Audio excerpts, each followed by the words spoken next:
A US government-linked body has recommended sanctions against India's intelligence agency and the RSS, raising serious questions about religious freedom in the country. But the Indian government has strongly rejected these claims, calling them biased and politically motivated. So what exactly did the report say, and why is this becoming a political flashpoint in India? Let's break it down. The report comes from the United States Commission on International Religious Freedom, also known as USCIRF.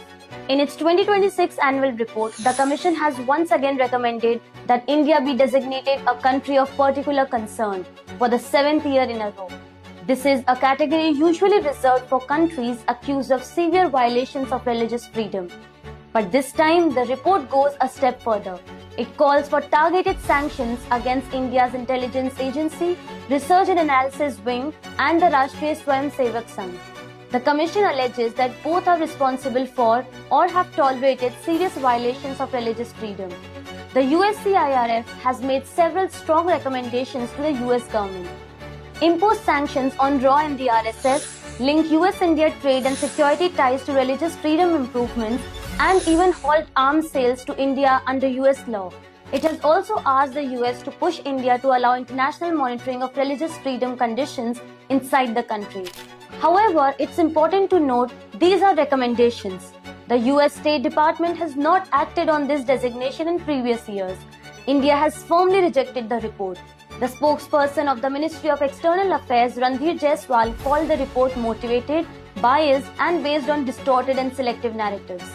He also turned the criticism back on the US, pointing to attacks on Hindu temples in America and growing intolerance against the Indian diaspora. The Indian government's position is clear. The report does not reflect reality and relies on questionable sources. The report has now entered India's political battlefield. The Indian National Congress has cited the USCIRF findings to attack the RSS.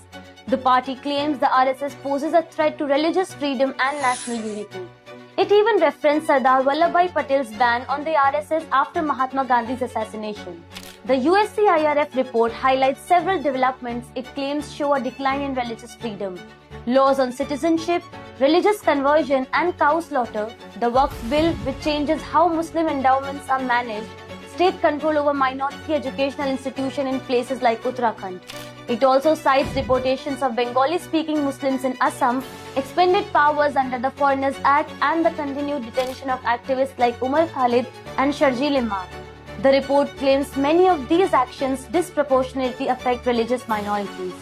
The report also references security incidents like the Pahalgam attack in Kashmir where 26 people were killed. It alleges that such incidents have been used to justify actions against minorities, including deportations. Additionally, it flags mob violence against Christians and restrictions on civil liberties. These are presented as a part of the broader pattern of concern. Interestingly, despite these concerns, religious freedom was not publicly discussed during Narendra Modi's US visit in 2025 or US Vice President J.D. Vance's India's visit. This shows the complexity of India-US relations, where strategic and economic ties often outweigh human rights concerns. So what we are seeing is a familiar pattern.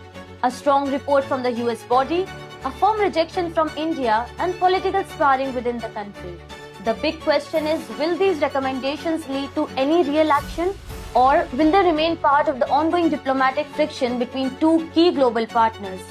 Only time will tell. Read the full report on thewire.in.